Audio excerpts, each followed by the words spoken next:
So good morning, everyone, and welcome to EARTO's webinar on the EIC, on the European Innovation Council and its future. My name is Elena Vitsaku, and on behalf of the Secretariat, I am very pleased to welcome you today and we are delighted that we are joined by two distinguished speakers. We have Michiel Scheffer, the President of the Board of the European Innovation Council, and Jean-David Malo, who is the Acting Director for European Research Area and Innovation at DG RTD. So we will begin with the two speeches, and then we'll have a Q&A session with you. So please feel free to use that chat to submit your questions in advance, and then we will raise them during the session. So with that, I'm very pleased to give the floor first to Jean-David to start with his speech. Thank you very much, Eleni, and good morning to everybody. It's a real pleasure for me to join you today to discuss the future of the European Innovation Council.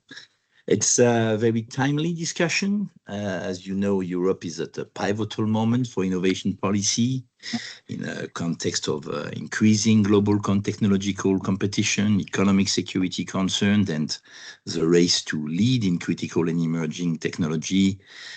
It's absolutely essential to ensure that Europe is not only strong in science, but also effective at translating that science into market-shaping innovation and globally competitive companies. And this is precisely, in fact, the role of the European Innovation Council. So it's also why dialogue with Europe's research and technology organization is so important. RTOs are key actors in Europe's innovation ecosystem because they bridge, in fact, the gap between research and industrial applications. They de-risk new technologies, they support commercialization, they provide access to world-class infrastructure and expertise. So today, I think it's a very good moment to have this exchange with you, and I would like, in 20 minutes maximum, to make 4 points. First, to tell you what the EIC has already achieved. Second, to tell you how we are adapting to new priorities, and including dual-use defense and scale-up finance. Thirdly, to tell you what we are proposing, indeed, for the next programming period. And last but not least, why we believe that RTOs have an important role to play, in fact, in this future development of the EIC. So let me start with the results very quickly. The ecosystem of European deep tech is expanding rapidly, and with our place as European Innovation Council, we are identifying, developing, and scaling breakthrough technology and high potential companies. As you know, we are publishing on a yearly basis an impact report, and the last EIC Impact Report 2026 has been released recently at the occasion of our EIC Summit. And we can, in this report, illustrate and highlight a number of key evidence. For example, the EIC has supported 4 out of the 5 largest quantum investment rounds in the EU in 2026. And 4 out of the 10 companies raising investment in Europe in areas such as semiconductors, space, and nuclear technology in terms of biggest deal. So these are all areas in which, by the way, EARTO members are heavily involved, but it's not just about the funding program and leverage in your facilities, where several EARTO members are active.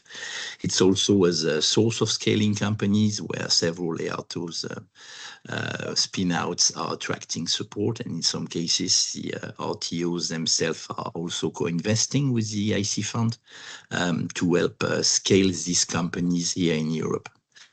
This takes me to the EIC fund, which also become in fact one of the largest deep tech investor in Europe. which has demonstrated, in fact, its ability to identify promising companies across Europe and crowd in private investments. Overall, now we can see that the EIC has mobilized more than 5 billion euro in additional investment into EIC-backed companies. And this corresponds to a leverage effect, in fact, of more than 3.5 for every euro of equity that we have invested.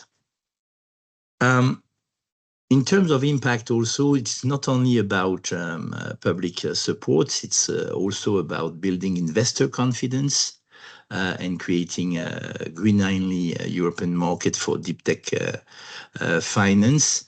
And we are very proud, at a certain extent, to mention that EIC has now co-invested with more than 1,000 private and public investors.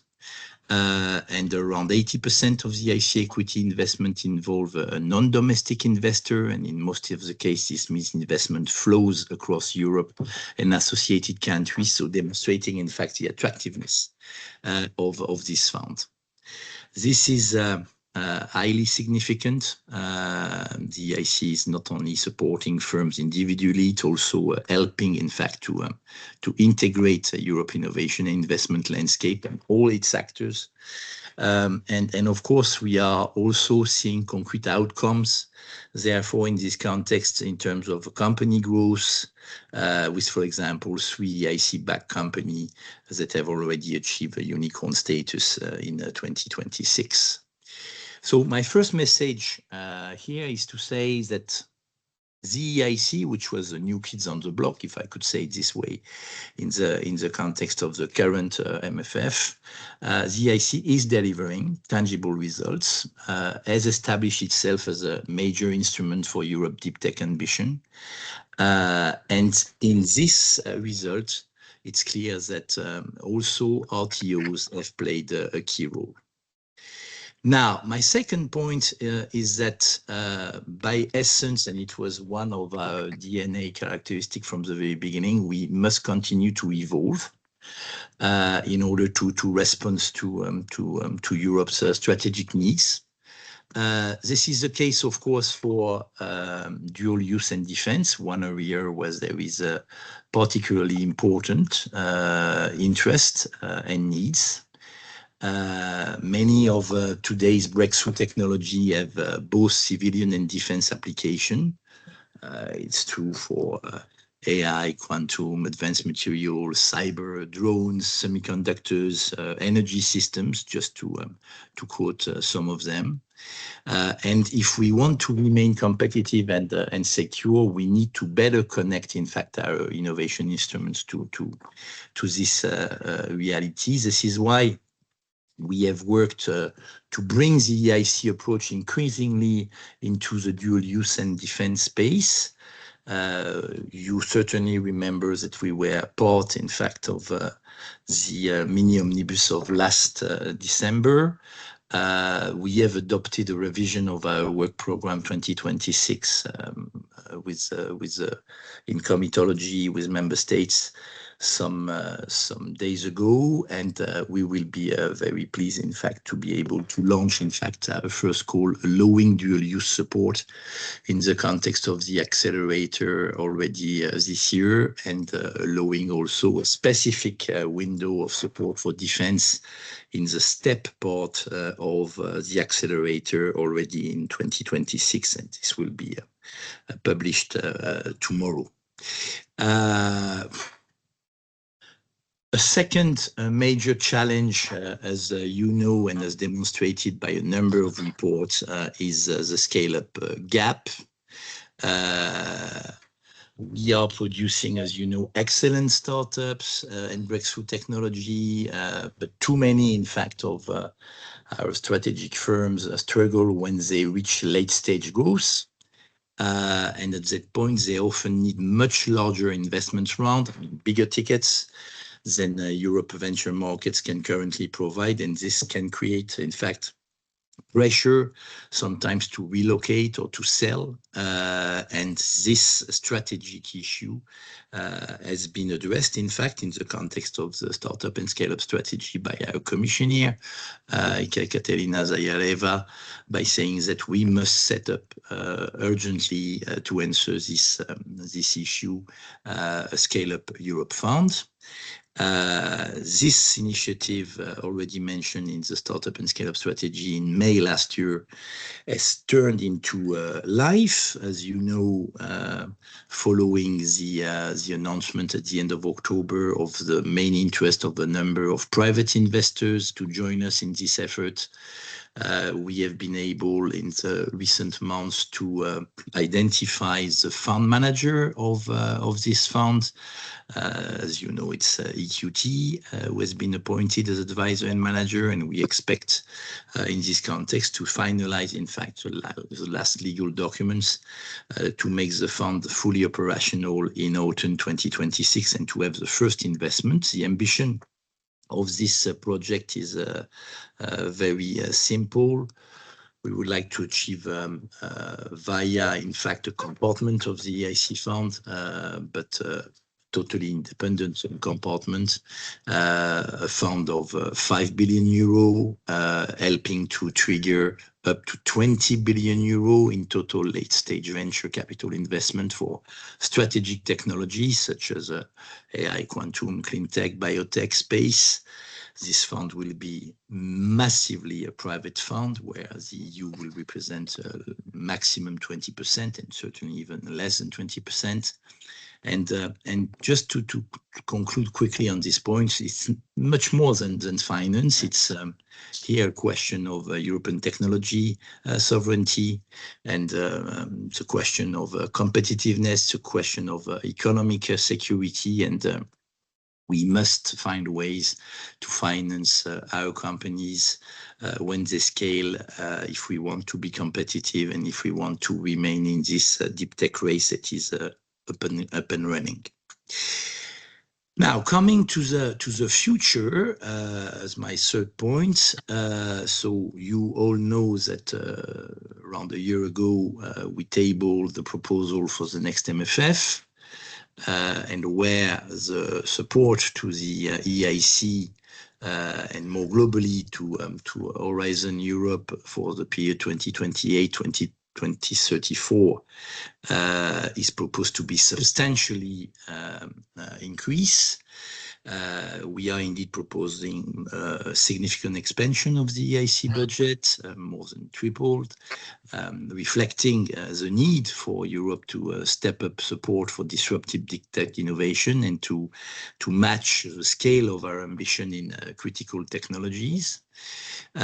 Secondly, for the future, as you know, we are proposing to retain and reinforce, of course, the EIC successful toolkit. First, our main funding programs.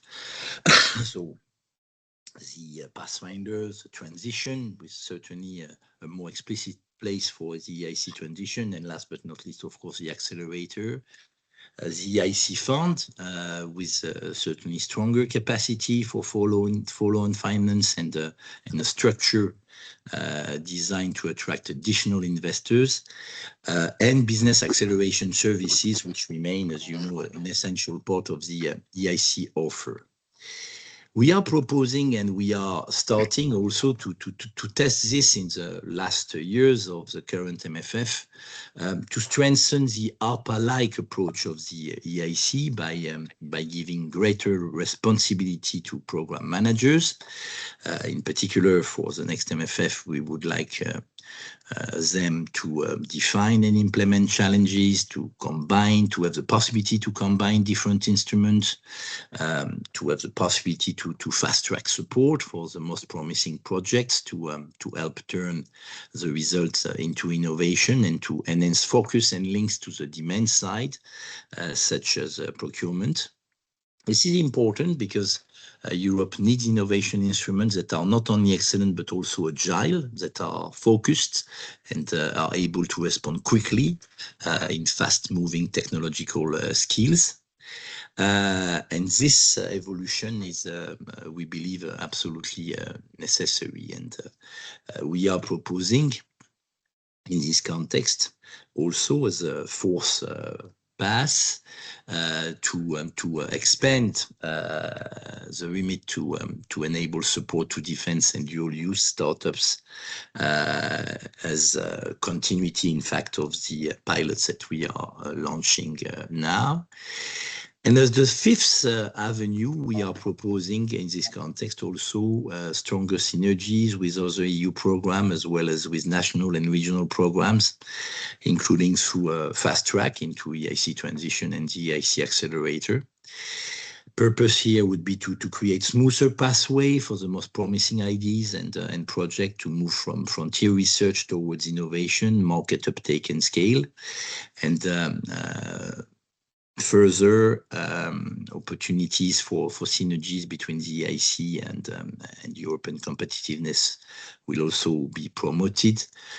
For example, to enable novel and emerging technologies supported by the EIC to feed into the programming for Pillar 2 or European Competitiveness Fund, including through the Emerging Technology Observatory, to enable startup and disruptive technology emerging from collaborative projects supported by Pillar 2 and ECF, seeking support, including through fast track into EIC transition and accelerator to bring innovation to market and scale, and to enable companies with support and investment from the EIC, exploring, of course, complementarity or follow-on financing through the ECF InvestEU program successor, for example, through information sharing.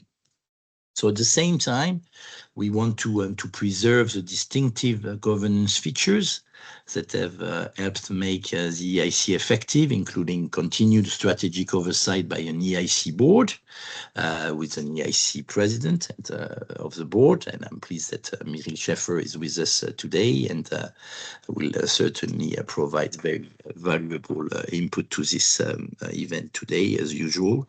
And the idea here would be really to continue with this board, bringing together leading investors from all over the European landscape in order to continue to advise us in the best way possible. So overall, we are proposing an EIC that is much more ambitious, much more agile, much more strategically connected, while nevertheless building on the success, keeping the features that have already demonstrated their value.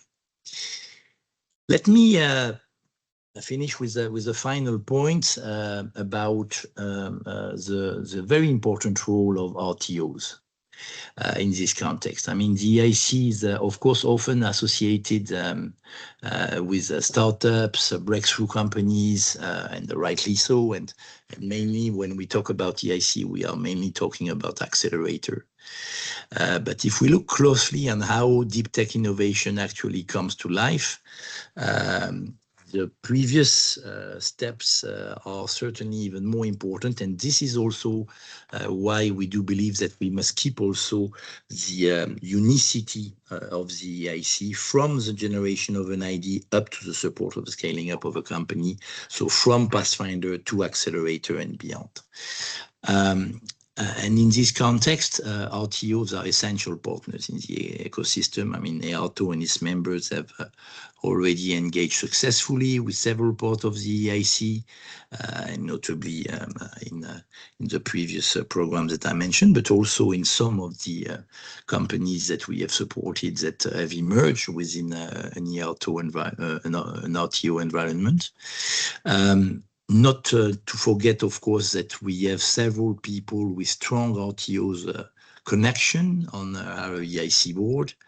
Today, it's currently the case of course, Antti Vasala, the former CEO of VTT and former president of EARTO, Laurence Petit, director at CEA, or even Peter van Beckenbergen from IMEX. So this is valuable not only symbolically, but also substantially. I mean, it helps to ensure that we remain, as far as the EIC is concerned, connected to the realities of technology development, industrial uptake, and ecosystem building in Europe.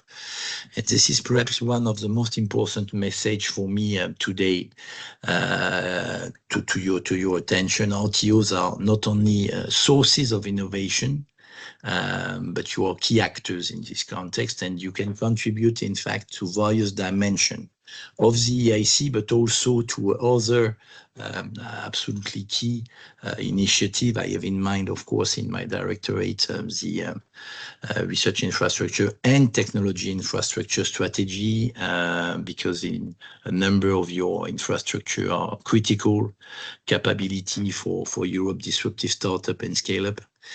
So it was also a message very important for me, because deep tech companies often need access to this advanced testing, prototyping, pilot lines, demonstration facilities, high-skill technical support that you are able to provide, and very few startup, by definition, can build this kind of capacity, and you can make there a strong and an enormous difference by contributing to therefore the competitiveness of our countries. Let me conclude, because I see that the clock is running. The EIC has shown in a relatively short period of time that Europe can build a powerful instrument for deep tech innovation, one that combine excellence and ambition, that identify excellence, that support risk-taking, that mobilize investment and help strategic companies to grow. But as you know, the context is changing very quickly, and we need therefore to have an instrument which is very able to be adaptive and agile in order to be able to adapt to support dual use and defense, to close the scale gap financing, to strengthen European position in some critical technologies, and to ensure that the best innovation born in Europe can also grow and remain in Europe. And in all of this, RTOs has a very key role to play. They are important partners because of your people, your infrastructure, your ecosystem that are indispensable to Europe innovation capacity. So I would say today's discussion is not only a moment where we are making our plea on the side of the Commission, Michiel and I. It's a moment where we could have an exchange, but it's also an invitation to think together about how we can work even more closely in the years ahead in order to contribute to the European competitiveness. Thank you very much. Perfect. Thank you so much, Jean-David, for this insightful speech.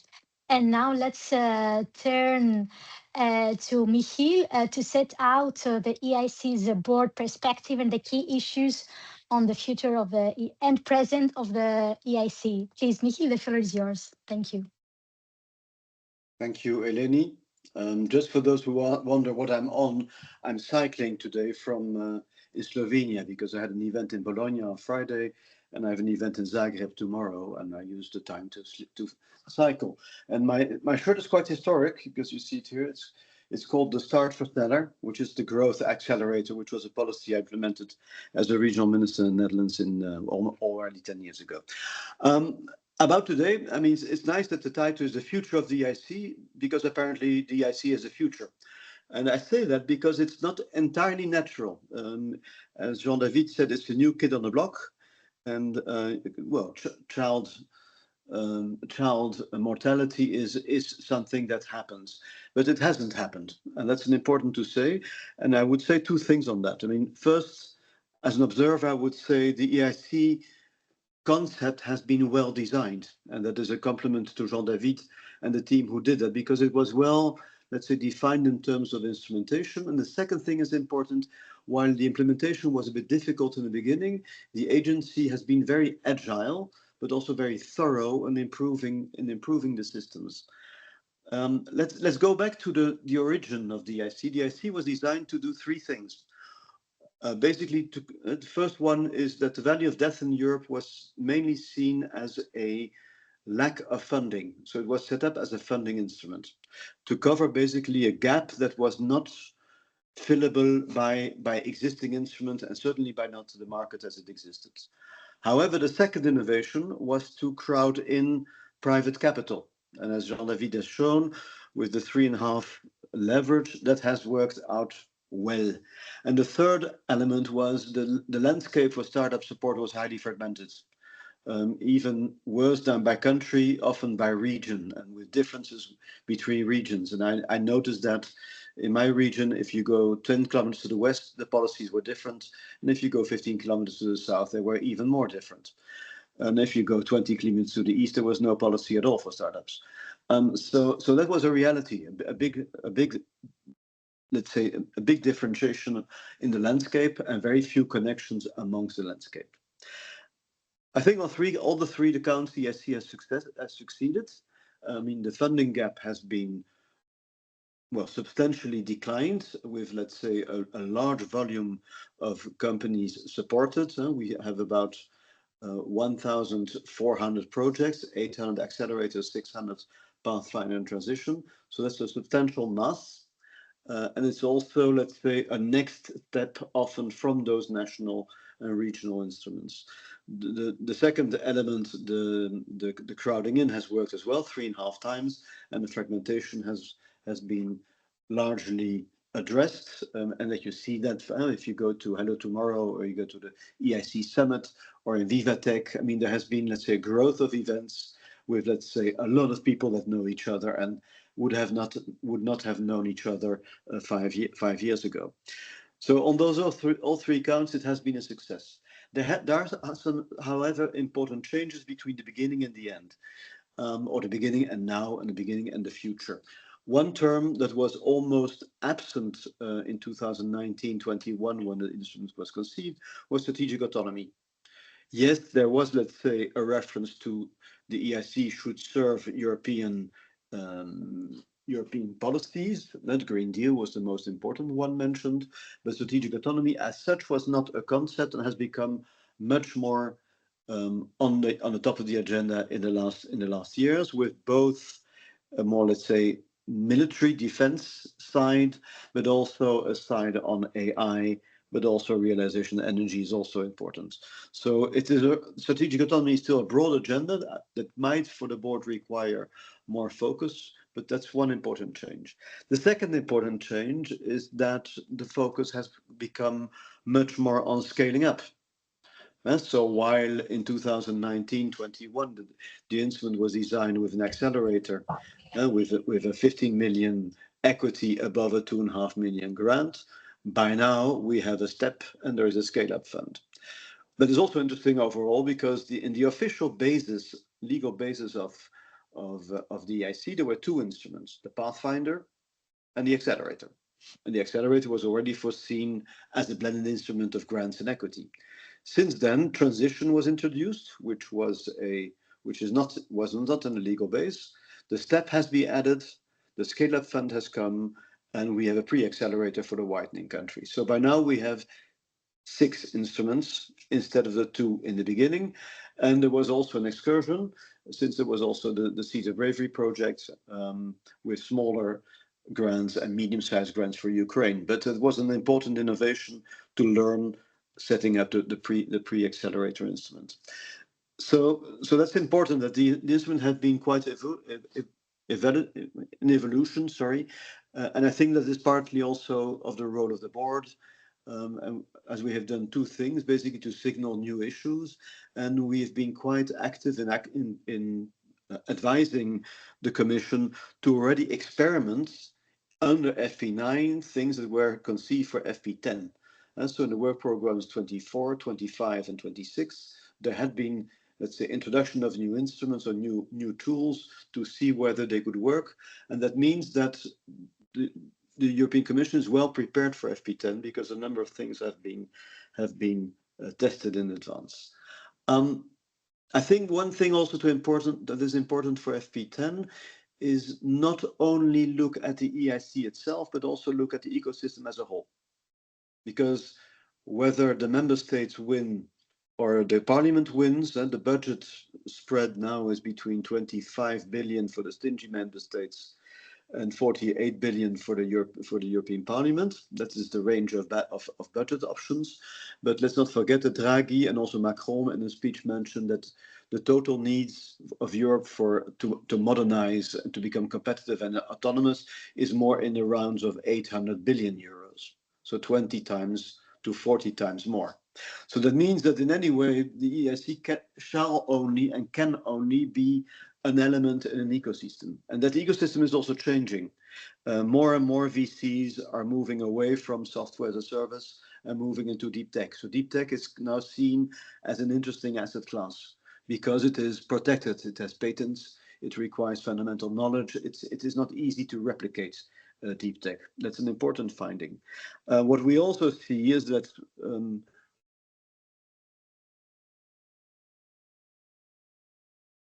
sorry, there's something going on in the meanwhile. Am I still with you? Yes, you are. Yes, Okay, yes, you are. I had a phone call coming in. I'm sorry. No worries. What I was saying is that no. What we also see is, let's say, that some funds were unhappy that they were not involved in the scale-up fund, and they are setting up larger funds themselves. That's a very good tendency. That basically in Europe there will be more private equity VC funds with, let's say, a size of 2 to 10 billion euros. That is really a sign that it is activating the capital market. And of course, the capital savings union that is foreseen in the next year is also important as an ecosystem. However, two main issues remain when it comes to the ecosystem. One is that demand creation is also a very important part of scaling up, and that is an area where both public authorities and private companies can do something.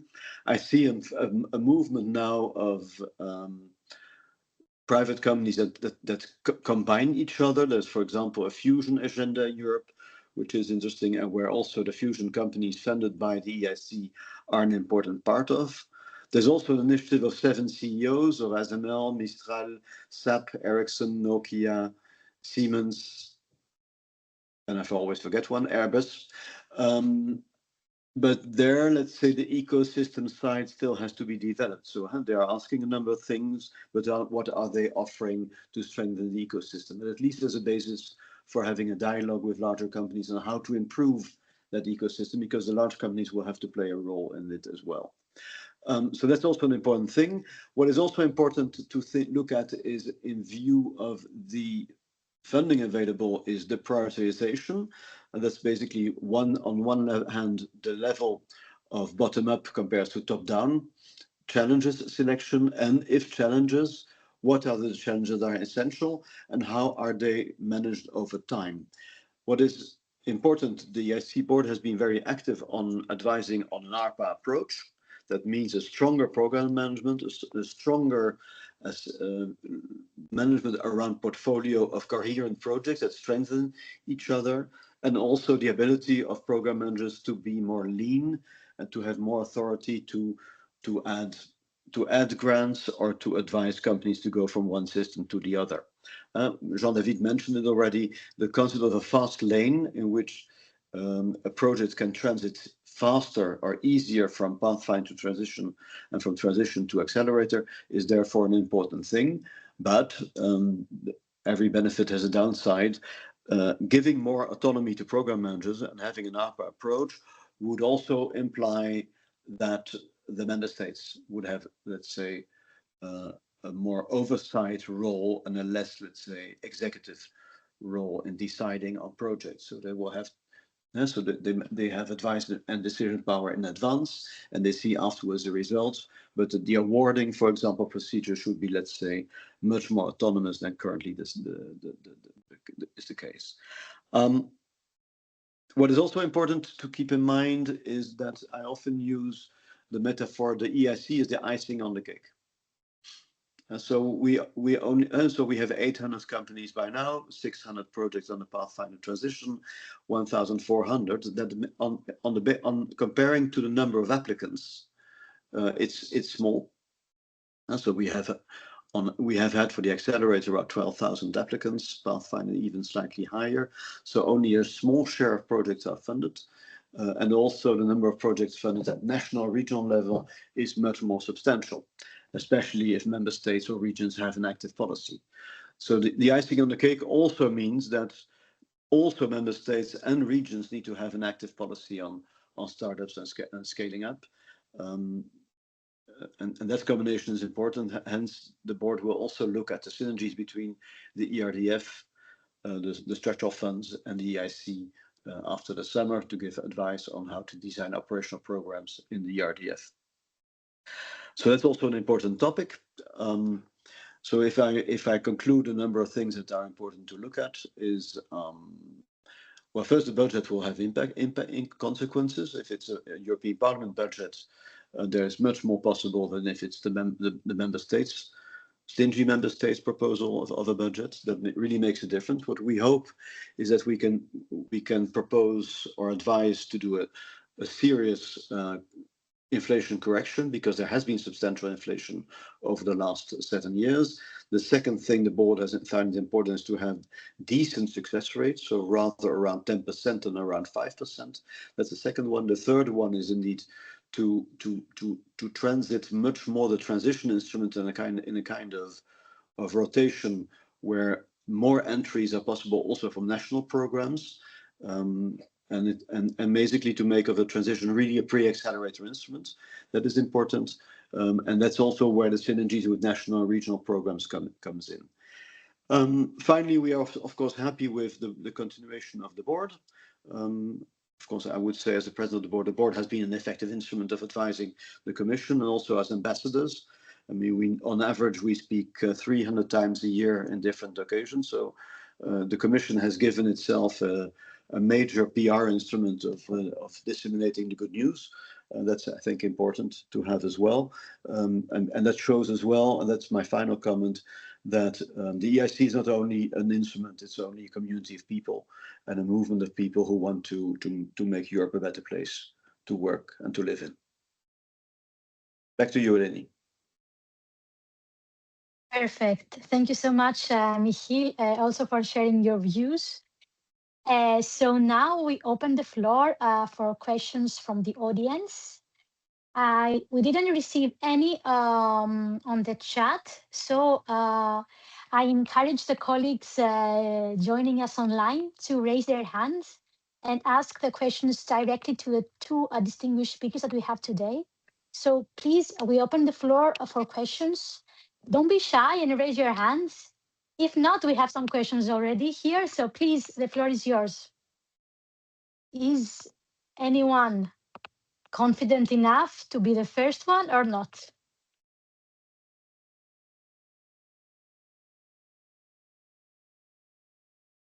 Perfect. We have Mirka Gottberg from VTT.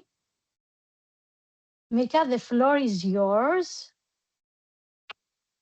Very much, Eleni. I hope you can hear me. Yes, we can. Thank you very much, Jean-David and Michiel, for your inspirational speeches. I have to say that this is really the time that we need this kind of inspiration and also visions for the future, since the many organizations are renewing their strategies as well.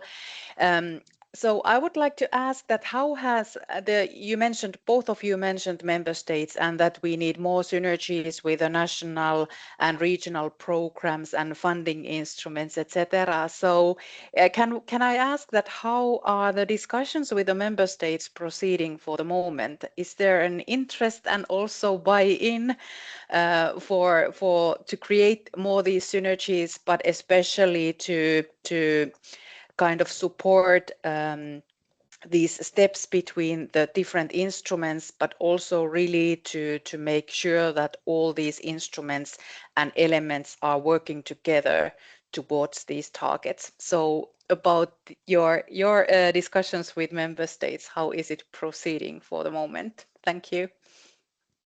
Thanks so much, Mirka. And before letting Jean-David and Michiel reply to your question, maybe also an additional element on Mirka's question.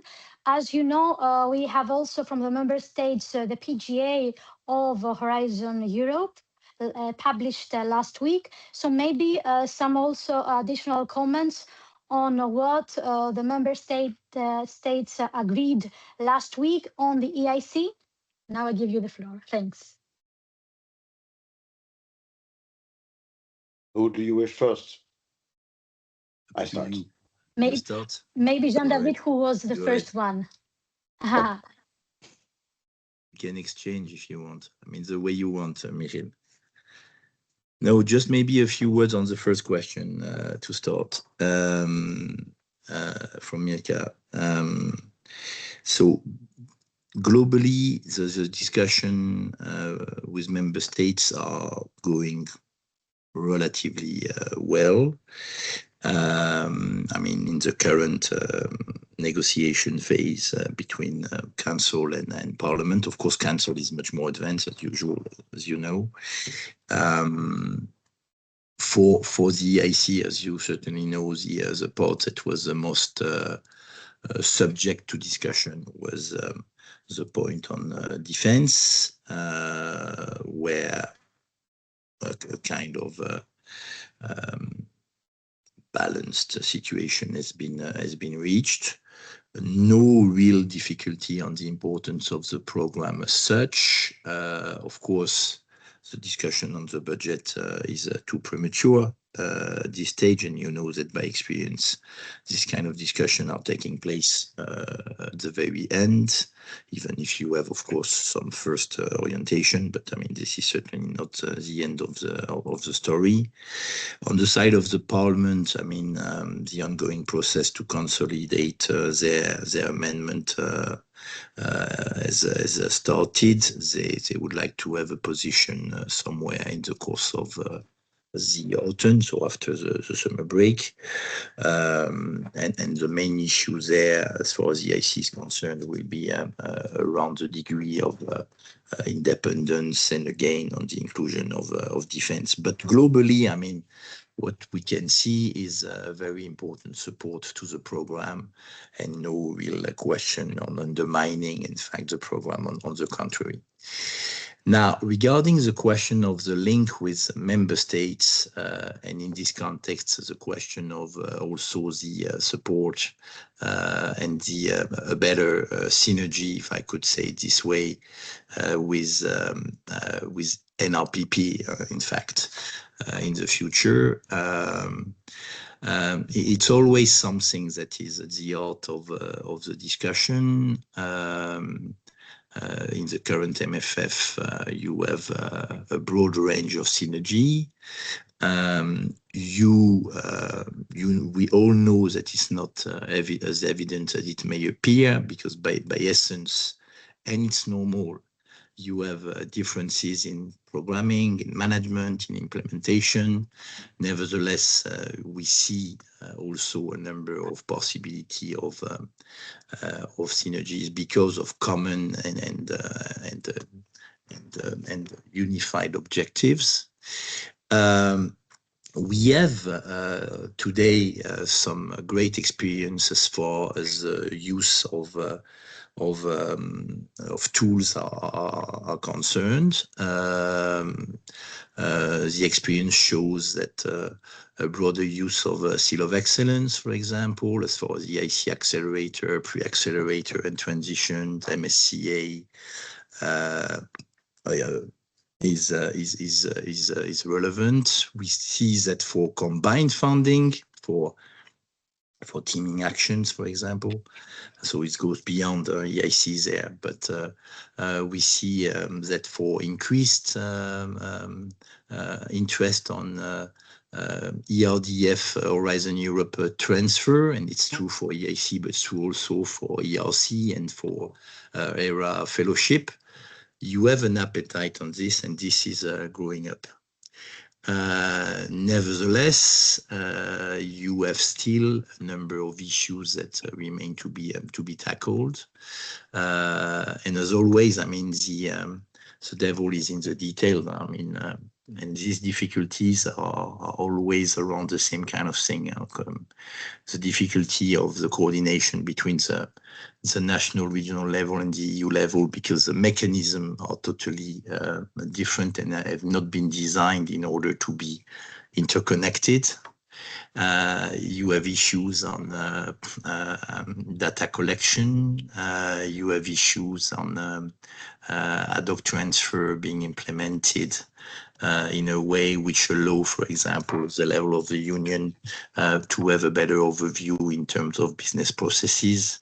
You have an issue on cumulative funding, and this we have experienced it in the context notably of European Partnership and regional innovation valleys. Having said that, you see that, as always, there is an appetite to find ways to reinforce this possibility of working together in terms of flow and smoother relationship, but also in terms of a combination of funding sequentially or together. But just to recall in this context, and you will certainly agree with me, Mirka, it's the use of synergy opportunities remain in any case something voluntary for member states and region.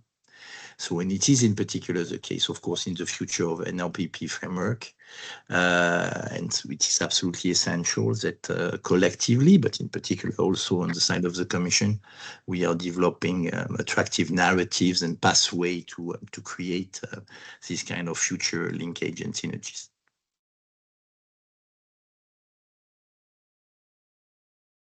If I may add, yeah, just an important tool for everyone is the EIC Data Hub, because you see on a map the score of the different member states, and you can zoom into regions, and you can even zoom to, let's say, the exact location of a company. So I always show that map as, let's say, the evidence that there are differences. And there are two reasonings. I mean, the board, we had longer reasoning of bias. Are there factors in the instruments that are unfair to certain geographies? But the thinking of the EIC board has moved more to this icing on the cake. Is more, you have to provide the right conditions as a member state or as a region to be successful in the EIC. And the map shows that quite well. So what we see is that there were already countries that had a set of instruments before the EIC that helped to start up companies. I think France was the first with BVI France already 15 years ago. The Netherlands has been working hard on that theme about 10 years ago. So those are two examples where it worked already well, and that shows in the figures. Then another number of other countries have been very active in closing the gap. Germany is doing a lot of work, but also countries like Lithuania and Slovakia are doing a lot to basically to smoothen the access to the EIC. What we have done as a board is we have made an advice in the end of 25 on how to use the current funds better. And we will do a similar advice on, let's say, how in the future programs the bridges could be better. That is indeed the use of, let's say, having pre-accelerators, having the Seal of Excellence, having support structures. So we will have a number of directions to advise. What we hope is that member states will be so wise as to integrate it in design of the program from 28 onwards, and not to discover it halfway, because that basically means that for half of the period there has been no relevant fund. One of the reasons why I'm traveling so much, so to Zagreb tomorrow, and I even have a breakfast in Ljubljana tomorrow morning, is to help the member states to design the instruments and to be available. And also the board members are very active in their interactions with their own member states in helping to improve the system. So we don't have a very formal role, but nevertheless we have an inciting role, and we will continue to have that inciting role, because the EIC needs to be successful, but let's say the whole environment needs to be successful as well. Back to you. Thanks, Michiel. Maybe one comment on your side from what the member states reached last week. Maybe a short reaction from you on their PGA on Horizon, including the EIC. I have a bit to be a bit rushy. I'm very happy that there was an early agreement, so that's fine. I'm also happy that what is on the EIC is quite positive, but I must be fair. I'm already traveling for 3 days and I've not been able to read the details. No worries at all. Jean-David, back to you. No, as I said, I mean, I think it's an important step forward. As I said, I mean, the point that were the point of agreement for the time being is demonstrating the global support to the EIC, but it's not the end of the story. That's true. No, it's not the end of the story. And it will be important in this context to see also how things will evolve on the side of the Parliament, because this is what will trigger, in fact, the next step of the discussion in this context. So very positive to see what is in the PGA for the time being, even if, as always, I mean, some part would deserve certainly a better drafting in order to avoid some misunderstanding. But this is not something on which to insist too much for the time being. It's better to see what will be done at the next steps. But the positive thing is that by reaching this PGA before the summer, the objective to have an agreement by the end of the year remain totally accessible. And this is also a very good news, because we will have to ensure that in the course of 2027, everything should be ready in order to be up and running in time. So positive message, let's say it this way, and not insisting on the points that could always deserve long discussion, but of course, not the appropriate moment to do so. Exactly, not now, because we are running behind our tail, because we don't have so much time left. We need to conclude the webinar in the coming 2 minutes. So if there is any last/short question to both Jean-David and Michiel before we close this webinar. Does anyone want to raise its hand?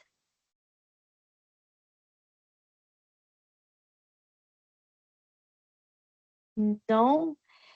So if we don't have any, I would like to thank a lot, Michiel and Jean-David, for this webinar today.